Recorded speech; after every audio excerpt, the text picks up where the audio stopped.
성도님들 안녕하십니까? 오늘 살펴볼 말씀은 신명기 12장입니다. 신명기 12장은 모세의 두 번째 설교의 후반부가 시작되는 장입니다. 후반부는 하나님의 백성들이 평생에 행할 규례와 법도를 모세가 자세히 풀어 설명한 부분으로 언약의 책이라고 불리웁니다. 신명기 12장은 그 서론에 해당합니다.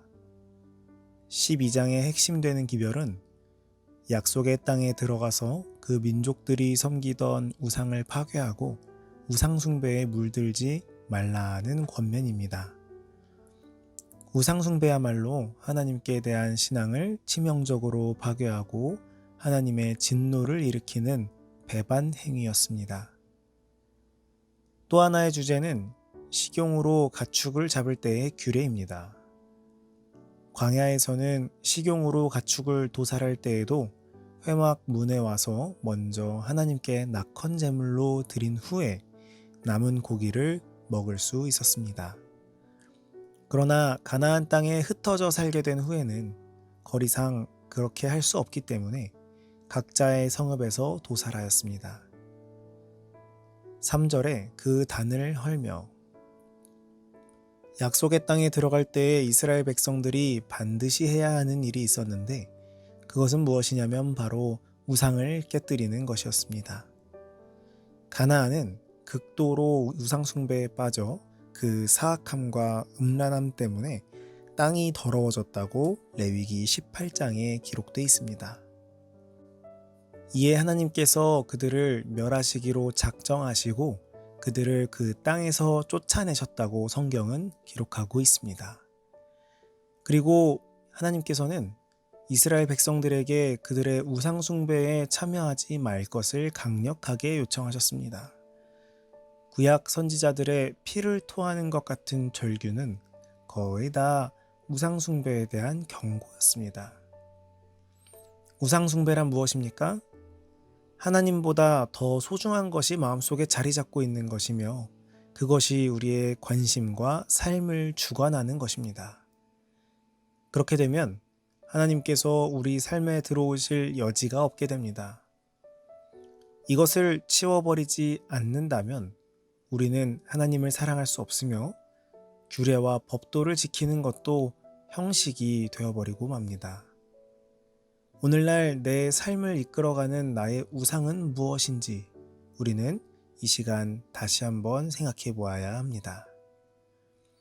내 마음의 가장 큰 부분을 차지하는 것은 무엇인지, 주 예수보다 더 귀한 것이 나의 마음 가운데 있지는 않은지 우리 함께 면밀히 되짚어보고 혹 내 마음의 중심에 다른 것이 있다면 비우고 예수님을 영접하는 우리 모두가 되기를 간절히 바랍니다.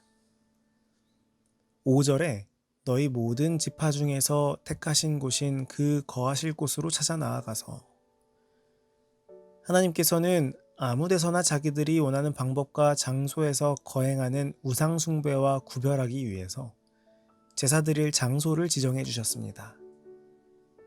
광야에서는 회막이었고 가나안 땅에 들어와서는 임시로 실로에 회막을 세우고 하나님께 제사를 드렸고 후에 솔로몬 시대에 예루살렘의 성전을 지어 성전 시대가 시작되었습니다. 오늘날에는 교회가 그 기능을 대신하며 두세 사람이 모여 기도하는 곳에는 하나님께서 함께 하신다고 약속하셨습니다. 공포나 영광이 특징인 우상숭배와 비교하여 그리스도인 예배에서는 온 가족과 권속들이 모여 감사를 드리고 즐거워했습니다. 감사와 즐거움의 경배가 하나님의 성전에서 드려지는 예배의 특징이 되어야 합니다. 9절에 안식과 기업.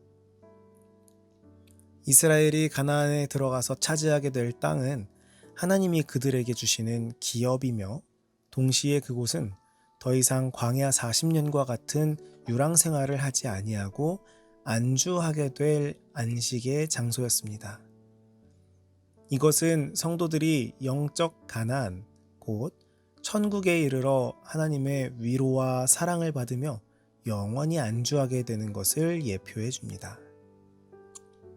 15절에 각 성에서 내 마음에 원하는 대로. 15절은 레위기를 기억하시는 분들이라면 조금 이상하게 느끼실 수도 있을 것입니다. 왜냐하면 레위기 17장 3절에서 6절과는 다른 내용이 기록되어 있기 때문입니다. 레위기 17장에는 제물용이든 식용이든 간에 모든 짐승은 반드시 회막 안으로 가져와 그곳에서 잡도록 규정되어 있습니다. 아마도 이 같은 차이점은 레위기의 규례가 회막을 중심으로 운집하여 생활하던 광야 유랑 시절에 주어진 것임에 반면 본절의 신명기 규례는 이제 멀지 않아 가나안 땅에 들어가 백성들이 각자의 기업대로 여러 곳에 흩어져 살게 된 시점에서 주어진 것이기 때문입니다. 21절에 내게서 멀거든. 마찬가지로 레위기 17장 3절에서 6절의 율법이 본문 중에서 완화된 이유를 살펴볼 수가 있는데요. 이스라엘이 가나안에 입성한 후 지파별로 각기 땅을 분할해서 생활하게 되면 남쪽 브엘세바에서 북쪽 단까지는 약 240km 정도가 되기 때문에 식용으로 쓸 짐승을 잡을 때마다 모든 사람들이 일일이 예루살렘의 중앙 성소까지 가는 것은 불가능했습니다. 뿐만 아니라 200만 명이 넘는 인구가 고기를 잡을 때마다 성소로 모여든다면 단 하나뿐인 중앙 성소로서는 그것을 처리하기에는 역부족일 수밖에 없었습니다. 따라서 레위기 17장 3절에서 6절까지의 규례가 발전적인 측면으로 변경된 것은 지극히 자연스러운 일이라고 볼 수 있습니다. 30절에 그 신들을 어떻게 위하였는고 나도 그와 같이 하겠다 하지 말라. 탐구하다에 해당되는 다라쉬는 밟다, 따르다라는 뜻과 함께 예배하다, 찾다라는 뜻도 가지고 있습니다. 한편 고대인들은 각 지역마다 그 지역을 다스리고 지키는 고유한 자체의 수호신이 있다고 생각하는 지역 수호신 사상을 갖고 있었습니다. 따라서 그 신들을 무시하거나 부인하면 큰 재난을 당하게 되리라고 믿었습니다. 그렇기 때문에 모세는 장차 이스라엘이 가나안에 입성하면 그들도 마찬가지로 가나안의 신들을 두려워하여 그 신들을 경배하지는 않을까 염려하여 미리 경고를 주고 있는 것이었습니다. 대표적으로 자녀를 불살라 신에게 바치는 몰렉을 섬기던 풍습이 있었는데요. 이 우상숭배의 특징은 인간 희생제사였습니다. 이 사악한 몰렉 예배 의식은 점점 가나안 여러 족속들에게 퍼져 그들도 이를 숭배했으며 심지어 훗날 이스라엘까지도 이에 물들었습니다. 이방 우상 종교의 특징은 자신들이 섬기는 신을 위해서라면 자신의 몸을 상하게 하는 것은 물론 몰렉 숭배에서도 보여지듯이 심지어 자신의 자녀들까지도 산채로 불에 태우는 인신 제사를 취하기도 했고, 나아가 제사의식의 일부로서 사제들이 서슴없이 성행위를 하는 등 대체적으로 광신적이고 부도덕했습니다.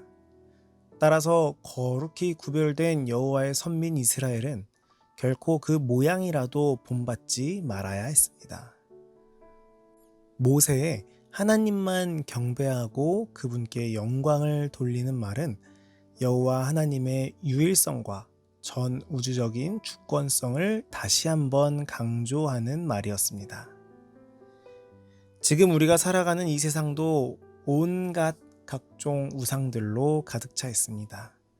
인간을 직접적으로 희생시키지는 않는 것처럼 보일지라도 사실상은 그보다 더하면 더한 것들로서 하나님으로부터 우리를 떨어뜨리고 있습니다.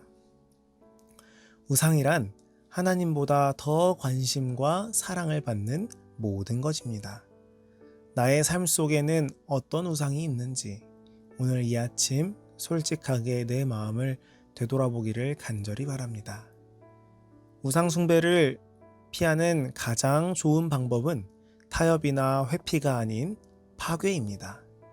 우리 안에 있는 우상을 파괴하며 오직 하나님께서 정하신 그곳에서 감사와 기쁨의 예배를 드리는 우리 모두가 되기를 간절히 바라면서 아침 말씀을 마치겠습니다.